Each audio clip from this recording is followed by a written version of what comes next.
बिस्मिल्लाहिर्रहमानिर्रहीम। अस्सलाम वालेकुम। आज मैं सबकी खिदमत में लेकर के हाजिर हूँ मुहर्रम हराम में बनाया जाने वाला दूध का शरबत।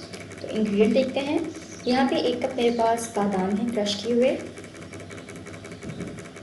यहाँ पे मेरे पास 1 टेबल स्पून जो है इलायची पाउडर, 1 कप क्रश किया हुआ खोपरा जिसे मैंने कद्दूकस ग्रेट कर लिया था, 1 कप पिस्ता जिसे मैंने चॉप कर लिया हुआ है नाइफ से।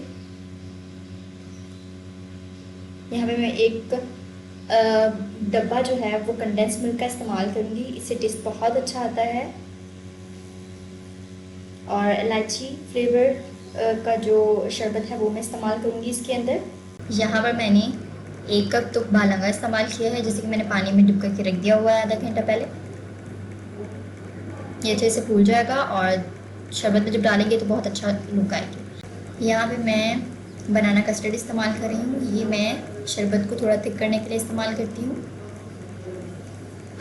1 बड़ा बाउल जो है चीनी इस्तेमाल की है। यहाँ पे मैंने 3 फ्लेवर्स की जेली इस्तेमाल की है, जिन्हें मैंने छोटे छोटे पीसेस में कट करके इस बाउल में ऐड कर दिया है। शरबत में बहुत मज़े की लगती हैं कलरफुल जेलीज। 3 लीटर दूध था जिसे मैंने बॉईल कर लिया है, आप देख सकते हैं दूध मेरा बॉयल हो चुका है। और अब मैं इसे थोड़ा सा चम्मच से ठंडा करूँगी और फिर मैं इसके अंदर चीनी ऐड करूँगी।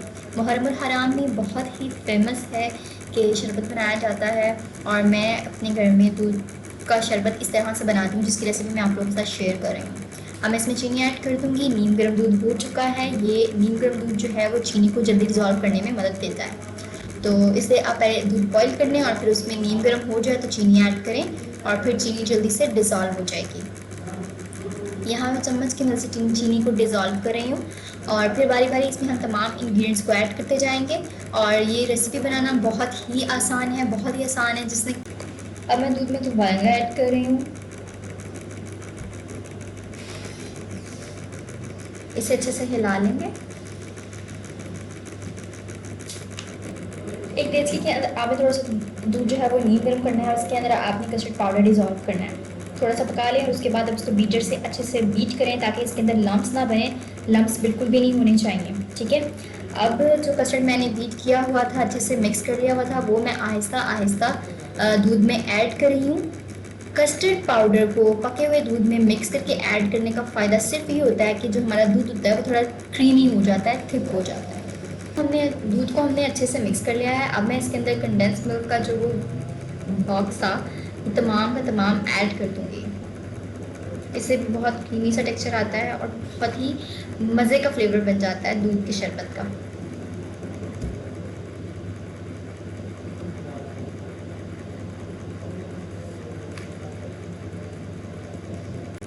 अब मैं इसमें ऐड करूँगी ड्राई फ्रूट्स। पिस्ता ऐड किया मैंने। अब मैं इसमें बादाम ऐड करूँगी। ड्राई फ्रूट्स आप अपनी चॉइस के मुताबिक ऐड और ड्रॉप कर सकते हैं। अब मैं इसमें खोपरा ऐड करूँगी। आप चाहें तो खोपरा लेकर उसे खुद ग्रेट कर लें या फिर कोकोनट पाउडर मिलता है वो यूज़ कर लें। अच्छे से मिक्स कर लेंगे इसे। और अब मैं इसके अंदर ऐड करूँगी बर्फ़, ताकि दूध का जो शरबत है वो ठंडा हो जाए। ठंडा ठंडा पीने में बहुत ही मज़े का लगता है। अल्हम्दुलिल्लाह सुम्मा अल्हम्दुलिल्लाह, मुहर्रम हराम में बनाए जाने वाले शरबत की रेसिपी जो है वो बिल्कुल बन के तैयार है। ये बहुत इजी है, आप इसे ज़रूर ट्राई कीजिएगा। इस वीडियो पे भी मुझे इसी तरीके से मोहब्बत प्यार से नवाजिएगा जैसे कि आप मुझे नवाजते आ रहे हैं। मैं अब इसे जग में डालूँगी और सर्व करेंगे। और जब मैं सर्व करती हूँ तो फिर मैं उसके अंदर जेली ऐड कर देती हूँ। और अब मैं जेली ऐड कर रही हूँ और इसके बाद इसकी फाइनल लुक आपको दिखाएंगे। थैंक यू सो मच मेरी वीडियोस को लाइक करने के लिए, इन पे कमेंट करने के लिए, मेरी वीडियोस को वॉच करने के लिए। ये आपकी मोहब्बत ही होती है जिसकी वजह से मुझे इस चीज़ पे यकीन होता है कि मेरा काम जो है वो अच्छा लग रहा है आपको और मुझे इसके अंदर मज़ीद बेहतरी करनी है। आप अपने कमेंट के ज़रिए मुझे अपनी तरीन राय से आगाह करते रहा करें। मैं आप लोगों के कमेंट जो है बहुत मोहब्बत और शौक़ से पढ़ती हूँ और मैं उम्मीद करती हूँ कि आप लोगों ने मेरी इस वीडियो को भी लाइक कर दिया होगा। मिलती हूँ आपसे एक नई रेसिपी में। अपना ख्याल रखिएगा। अल्लाह हाफ़िज़।